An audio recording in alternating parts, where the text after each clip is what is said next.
I love to talk to taxi cab drivers, for example. I just find them very fascinating because most of them are from foreign countries and they have a different take on what the value system is and this kind of thing. So like the other day I was with a taxi cab driver and I was talking to him and he was from, I think it was Croatia, someplace, one of those places like that. I said, how long have you been here? And he said, oh, I've been here 25 years. I said, really, why did you come here? And he said, well, I came here so my kids could get an education. They were just very little, they were just born. And I said, you know, how's that? But and the interesting thing was when I first picked him up, I mean, when I first got in there, I said, how's business? He says, it's really slow.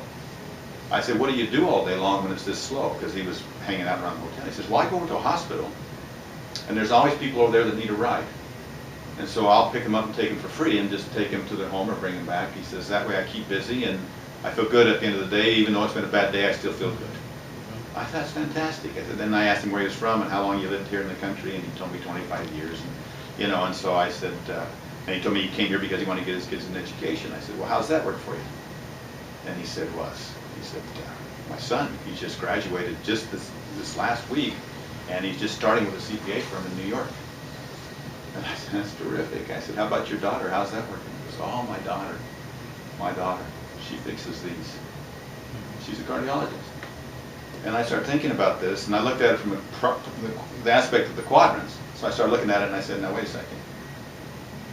From the standpoint of giving back, this guy, at the worst of times, goes over and picks people up at the hospital and takes them for free, so he can feel good at the end of the day, even though the business is slow. How cool is that? And you look at that from a core standpoint, it's families first, got them right on target, you know what I mean? You look at it from a educational standpoint or an experience standpoint, he's providing this marvelous education, sacrifice for his children. Financially, I kind of suspect he's not too well, but however, if the other quadrants are right, eventually that'll take care of itself. So now he's got a CPA son and a cardiologist daughter. I don't think he's worried too much about financially where it all ends up. And it's just a demonstration of how if they get these other things straightened, this will eventually this will take care of itself. And so so that can happen regardless of what your income level is.